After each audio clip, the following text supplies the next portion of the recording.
I like to call all the young people to form an army, to vow to live a certain way. There should not be a condemnation of where they are, but an aspiration of where they want to be. The young ones among us should be able to say to one another, "You live this way, I want to live this way too." The Lord has not put us in the greenhouse. He has put us in the arena. And every day you're fighting the beast, your job, your family, your children. And in the midst of all these things, you have to be an overcomer. That's the vision.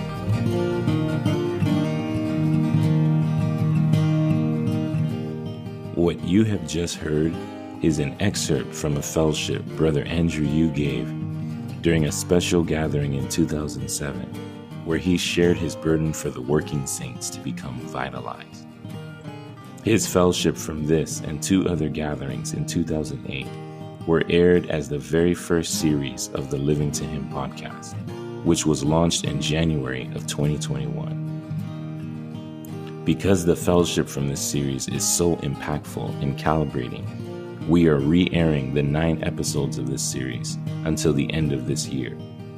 We hope that this fellowship will touch all of us in a fresh way and bring us to consecrate ourselves to the Lord anew. May we be able to say to one another, "You live this way, I want to live this way too." Here is the next episode.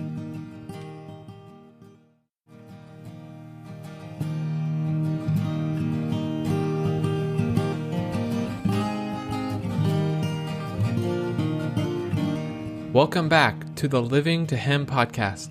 We are continuing in our series titled Being Vitalized for a Normal Christian Life and Service. Today we have sharing by Brother Andrew Yu on 7 points of vital living. This is from a fellowship given in Anaheim, California on December 29th, 2007. If you would like the full audio, you can find it at livingtohim.com.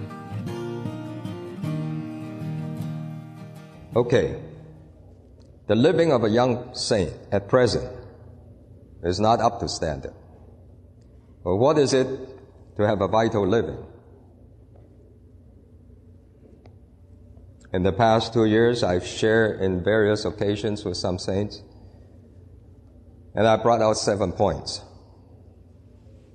Number 1, have a schedule. Have a schedule. Schedule that you get up, schedule that you go to bed. You know, when I start telling the saints about that, they frown. They said, "When did Brother Lee ask us to have a schedule?" I can quote you at least 10 places where Brother Lee says, "You need a schedule." But people think that for those that are in Grace Garden, for them to fill up a schedule, that's normal. That's right. For the full-timers that go on campus, for them to fill up a schedule, that's right. That's correct. Well, for me, you're asking too much. We're working saints. Our baby get up middle of the night. Well, it doesn't matter what kind of arena you're in. You need a schedule.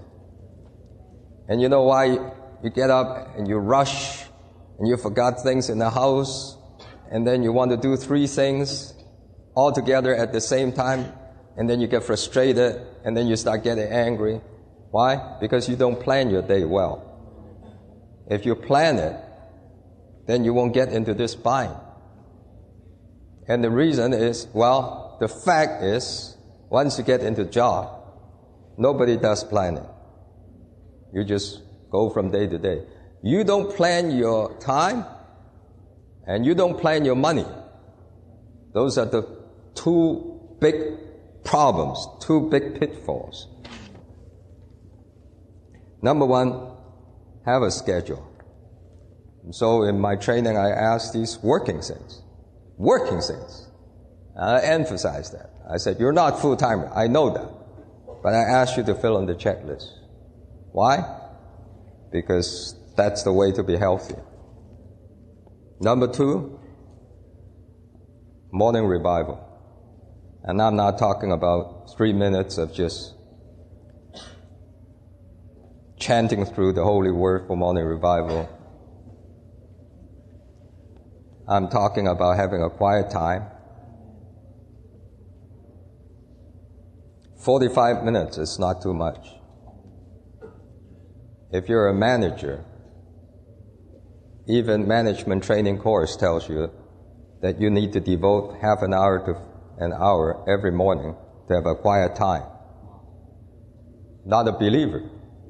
You just have a quiet time to sort out your life and to sort out what you want to do. Listen, if an unbeliever knows the benefit of that, we don't practice that.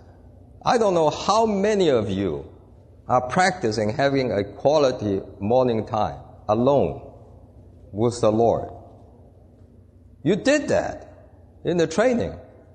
Why did you drop it? When did you drop it?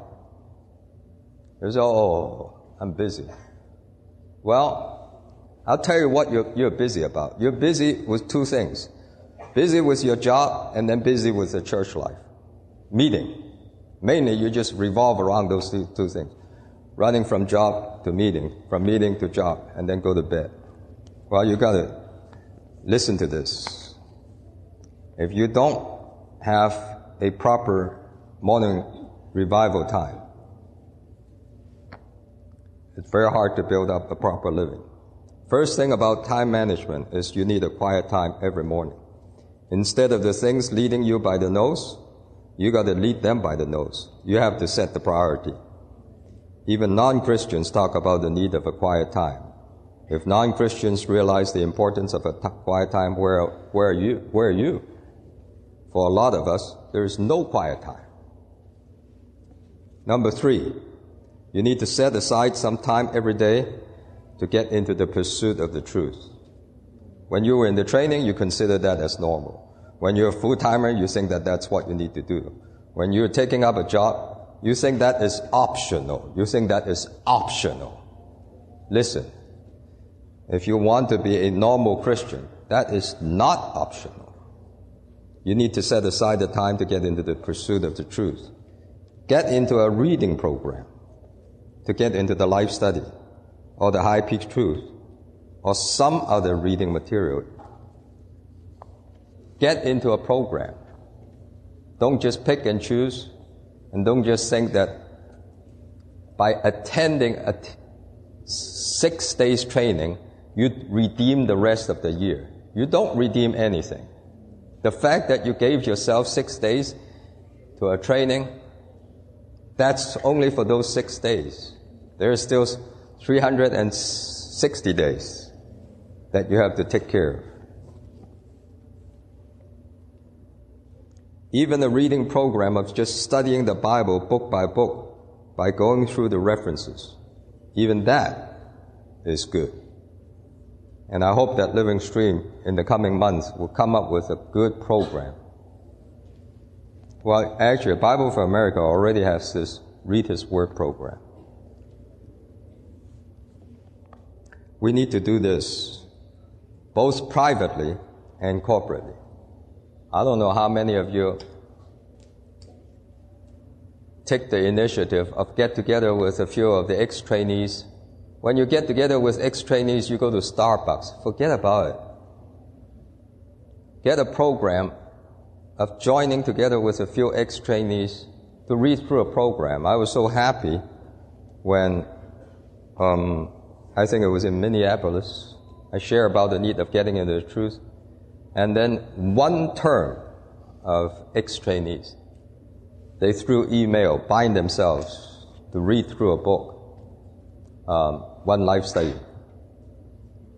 And they did that about a month or 2 months' time. They encourage each other to read through a book. Even the worldly people, they encourage the city of Denver, 1 book a month, encourage all the library to encourage all the citizens to read through 1 book together.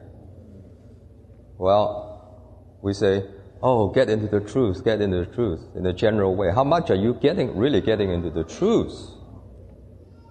Face it. Number 4, have a regular time 3 times a week of getting with your prayer partner to pray. I'm not talking about a lot, just 3 times a week. Just get together with prayer partner and pray for the Lord's interest. You pray, burden will come. You pray, you'll be keen to know about things happening. Not just a superficial calling on the Lord, but praying to intercede. How many of you know the ministry of intercession? You read the book, but how many of you are in it practically every week? You need to have a ministry of intercession.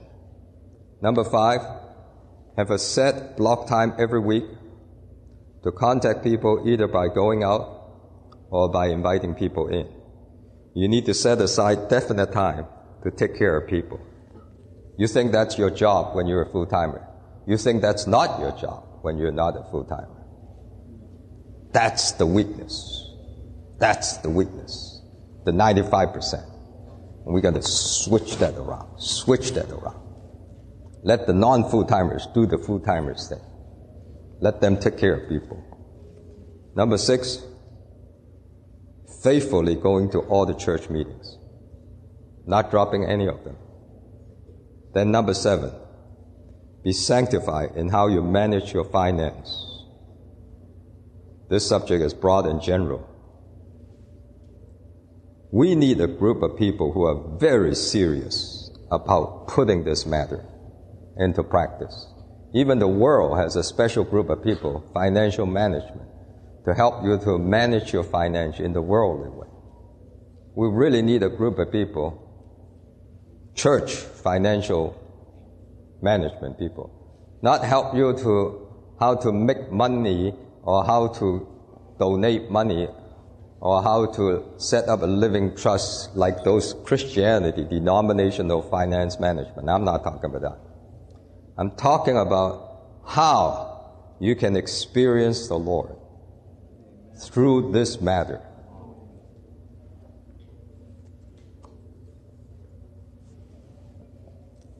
There's a lot there. There's a lot there. It is a test of how much you trust the Lord. It is also a test of how much you love the Lord. I like to, some says, oh, well, we should ask the saints to set aside certain dollar amount. I like to start a practice of having for the next 3 months, next quarter. Every time you have to spend money on something that is not regular, that is, not daily shopping, not daily food, not paying the utility. Anytime you need to buy something, whether it's even buying a gum, pray about it. So, Brother Adam, we sign up for this program that every time we buy something extra other than our daily necessity, we pray about it. I'm not saying that you use it or you don't use it, you buy it or you don't buy it, but every time you do that, you pray about it. At least do that for 3 months. I'll tell you, it will sanctify your living very much. Very, very much. This kind of living I just mentioned, we need a group of, both for full-timers and the working saints, we need to set the priority to live this kind of life. Set this as a priority. This is the God-man living in practicality and reality. This kind of living is not just for brothers, it's also for sisters. In the morning, they rush to get the kids out of the house. At the end of the day, they rush to get dinner on the table. Well, that's their life. Do they live the above kind of life? I'm not talking about necessarily doing all 7 things. But what about 2? I'm concerned that some of you don't even have 1. I like to get into the science of this kind of living and confront all these issues face to face. Don't hide. Don't sweep it under the carpet. How do you live in all these things. The MP3 that we put out, it's one way to reclaim your transitional time. The time when you go to work and the time when you come back. That's an hour there. You know, 1 Peter talk about the time and the manner of time. And the manner of time is the kind of time.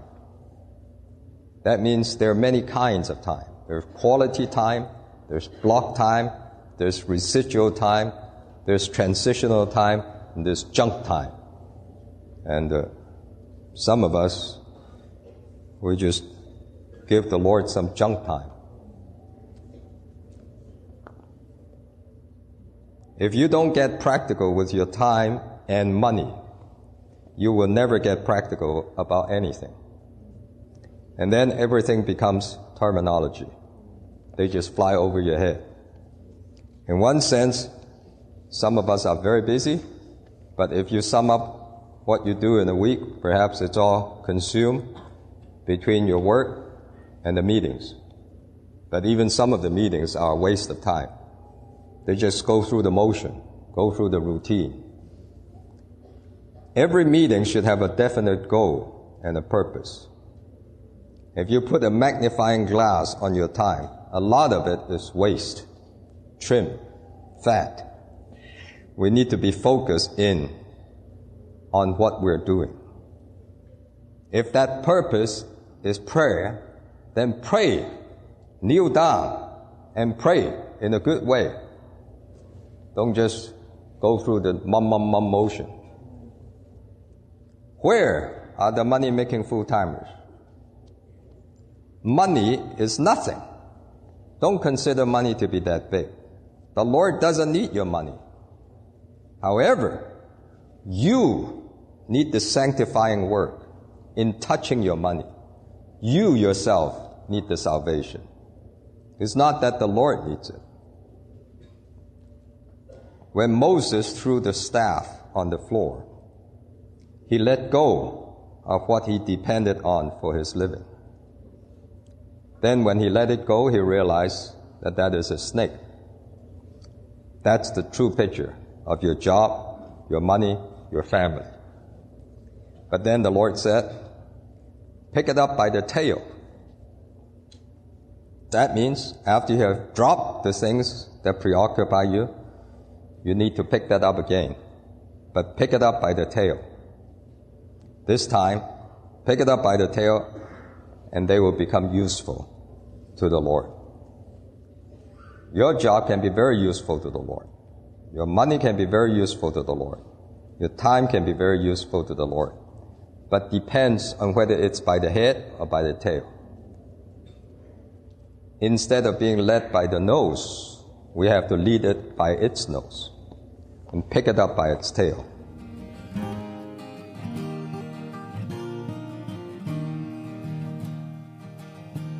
Thank you for joining us today.